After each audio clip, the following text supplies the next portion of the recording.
Welcome to my channel backbone of commerce. आज हम बात करेंगे बेटा जो एमसीक्यू आ रहा है 9 to 12 सभी बच्चों के, उसके बारे में हम आज बात करेंगे और कुछ ट्रिक है जिससे आप एमसीक्यू सॉल्व कर सकते हैं, राइट। तो एमसीक्यू कैसे हम सॉल्व करेंगे and how to guess the MCQ questions correctly. कई बार क्या होता है कि कुछ क्वेश्चंस हमें नहीं आता है, लेकिन हम उन क्वेश्चंस को कैसे आइडेंटिफाई कर सकते हैं कि वो आपका करेक्ट आंसर हो, राइट। तो उसको करेक्ट आंसर्स कैलकुलेट करने के लिए हमें क्या करना चाहिए, राइट। तो कुछ स्टेप्स मैंने ये 8th स्टेप आप देख रहे होंगे, 8 स्टेप हमने डिजाइन किया है, जिसके अकॉर्डिंग मैं आपको डिस्क्राइब करूंगा कि क्या क्या आपको एमसीक्यू क्वेश्चंस करते टाइम आपको ध्यान रखनी चाहिए, राइट। जैसे कि हमें मालूम है कि सीबीएसई में अभी एमसीक्यू 3 टाइप्स के आएंगे। क्या है? Stand alone. स्टैंड अलोन का मतलब होता है जो 4 ऑप्शंस आपके दिए जाते हैं डायरेक्ट वे में, ए बी सी डी करके, वो उसमें से कोई एक करेक्ट होगा, that is called the stand alone. दूसरा होता है असर्शन और रीजन्स वाला। असर्शन और रीजन्स का जो क्वेश्चंस होगा वो आपके चैप्टर्स का कॉन्सेप्ट आपका क्लियर होना चाहिए। अगर आपके कॉन्सेप्ट्स क्लियर है तो यू कैन डू दिस।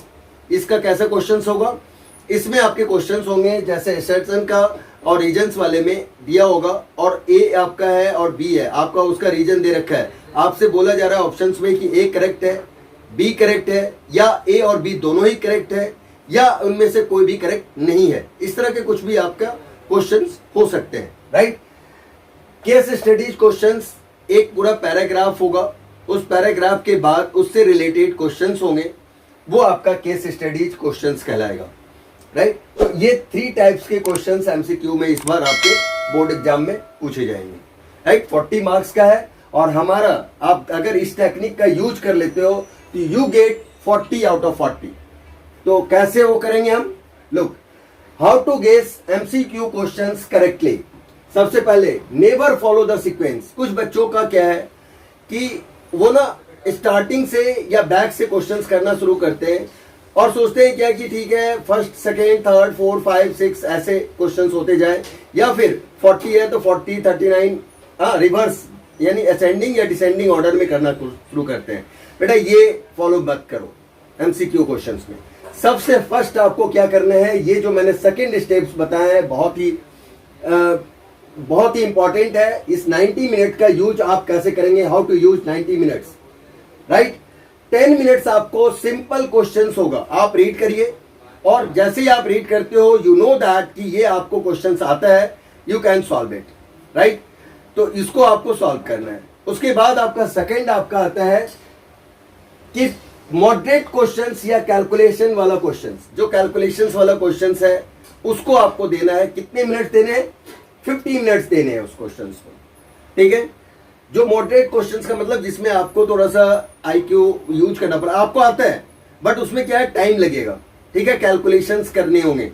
तो ऐसे क्वेश्चंस को आप 50 मिनट्स दीजिए, क्योंकि ऐसे questions generally maths accounts in सब में आता है, तो आपको उस पर आपको फोकस ज्यादा करना है। थर्ड आपका स्टेप है हॉट क्वेश्चंस होंगे, और या फिर आप उस क्वेश्चंस को आपका आंसर्स आपको मालूम ही नहीं है, तो ऐसे क्वेश्चंस को हम बाद में करेंगे। उस 20 मिनट्स में हम लगाएंगे उसको, ठीक है। पहले सॉल्व करेंगे, अगर होता है तो ठीक है, नहीं होता है तो वहां पे हम तुक्का यूज करेंगे। वो तुक्का कैसे यूज करेंगे, ये 3 स्टेप्स हमने तुक्का स्टेप्स हमने रखा है, तुक्का स्टेप्स, उस तुक्का स्टेप्स के अकॉर्डिंग करेंगे। तो आप देखिए कैसे। लास्ट के 10 मिनट्स रिवाइज ऑल क्वेश्चंस। ये 10 मिनट्स आपको रखना जरूरी है, क्योंकि आप एक बार थ्रू आउट होंगे कि जो मैंने क्वेश्चंस कैलकुलेट किया है वो सही है या नहीं है, राइट। अगर आप इस तरह से आप करते हो तो वे भी आपके सारे क्वेश्चंस आपके करेक्ट हो सकते हैं। और आपको पता है कि नेगेटिव मार्किंग आपकी है नहीं। अगर जिस जगह नेगेटिव मार्किंग होगी, ठीक है, उन बच्चों को दिक्कत हो सकता है, जैसे कि आपके कॉम्पिटिटिव एग्जाम में, वहां पे थोड़ा सोच समझ के आपको रिस्क लेना पड़ेगा, ठीक है। अदरवाइज उसके लिए मैं अलग से बना दूंगा वीडियो, उसमें कुछ कुछ चीजों का ध्यान रखना है। यहाँ पे नेगेटिव मार्किंग नहीं है तो आपको तुक्का आप लगा सकते हो, और बहुत अच्छे से। तो अब देखिए आप, ये जो हमने इसका तुक्का स्टेप्स नाम रखा है, इसमें क्या करना है, थर्ड स्टेप में जो मैथ्स और अकाउंट्स का क्वेश्चंस होता है, या कई बार और भी जहां भी कैलकुलेशंस वाला कोई पार्ट होगा, तो उसमें आपको ये ध्यान रखना है कि अवॉइड एक्सट्रीम न्यूमेरिकल वैल्यूज। आपका कई बार आप देखोगे क्या कि गिवन होगा 10, 20, 35, ये सिमिलर टाइप के 2 डिजिट में, और एक आपका ना 3 डिजिट्स का या बिल्कुल ही इससे सीक्वेंस से हटके अगर कोई नंबर है तो आप समझ लीजिए कि ये आपका ऑप्शंस बिल्कुल नहीं है। अब इन 3 में से आपका कोई ऑप्शंस है, राइट।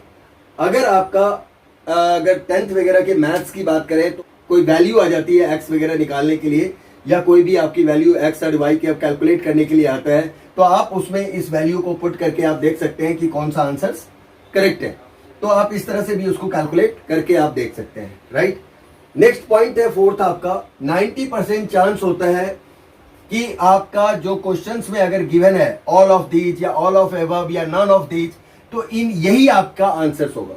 90%, नॉट 100%। देखिए 100% की बात मैं नहीं कर रहा, बट 90% जनरली देखा गया है अभी तक का कि अगर आपका all of these all of above या नॉन ऑफ दीज गिवन है तो इसमें से ही एक आपका आंसर होता है।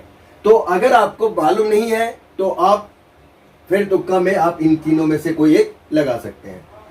मोस्ट प्रोबेबली ऑप्शंस, अब आप ध्यान देंगे जनरली आपका देखा गया है क्या कि क्वेश्चंस वगैरह में अगर आपको पता है तो सो गुड, तब तो आप एकदम बिल्कुल ध्यान से करें जो मैंने आपको पहले ही बताया। हाँ, और अगर आपको तुक्का लगाना है तो आप चांस ले सकते हैं बी ऑप्शंस जनरली आपका करेक्ट होने के चांसेस हैं, यानी 50 to 60% मैं आपको बता सकता हूं कि मोस्ट प्रोबेबली ऑप्शंस आपका क्या होता है, बी हो जाता है, राइट। तो बी ऑप्शंस आपका आंसर हो सकता है। ये 3 स्टेप्स तुक्का वाले थे। 100% ये तुक्का कभी काम नहीं करता, तुक्का तुक्का ही होता है, राइट। लेकिन अगर आपको नहीं आता है, नेगेटिव मार्किंग नहीं है, तो आप ये रिस्क ले सकते हैं, ठीक है। तो इस तरह से आप इस ऑप्शंस का यूज कर सकते हैं। अब 5th पॉइंट बहुत ही 6th पॉइंट बेटा, focus on concept and reading chapters each and every line by heart. हमेशा ध्यान रखें, अब ऑब्जेक्टिव क्वेश्चंस है तो बहुत सारे बच्चों को मैं देख रहा हूं कि वो नेग्लिजेंसी कर रहे हैं। वो सोच रहे हैं सर इतना डिटेल्स में पढ़ने की क्या जरूरत है हमें, बट डिटेल्स में पढ़ने की जरूरत है, राइट। डिटेल में इसलिए आपको पढ़ना जरूरी है क्योंकि अगर आप कॉन्सेप्ट्स को प्रॉपर तरीके से आप पढ़ते हो, आपका रीडिंग चैप्टर्स आप ईच एंड एवरी लाइन्स आपने बाय हार्ट रीड किया है, तो आप समझ लीजिए कि बहुत सारे क्वेश्चंस का आप आंसर प्रॉपर तरीके से दे पाओगे। अदरवाइज आप कितना भी वीडियो देख लो, ठीक है, कितनी भी बुक्स पढ़ लो, ऐसे ही पढ़ लो, ठीक है, लेकिन आप अगर आपके कॉन्सेप्ट्स क्लियर नहीं है तो कुछ नहीं हो सकता। इसलिए मैथ्स, अकाउंट्स ऐसी चीजें हैं जिसमें आपके कॉन्सेप्ट्स क्लियर होने चाहिए और कॉन्सेप्ट्स पे फोकस करना बहुत ही जरूरी है, ठीक है।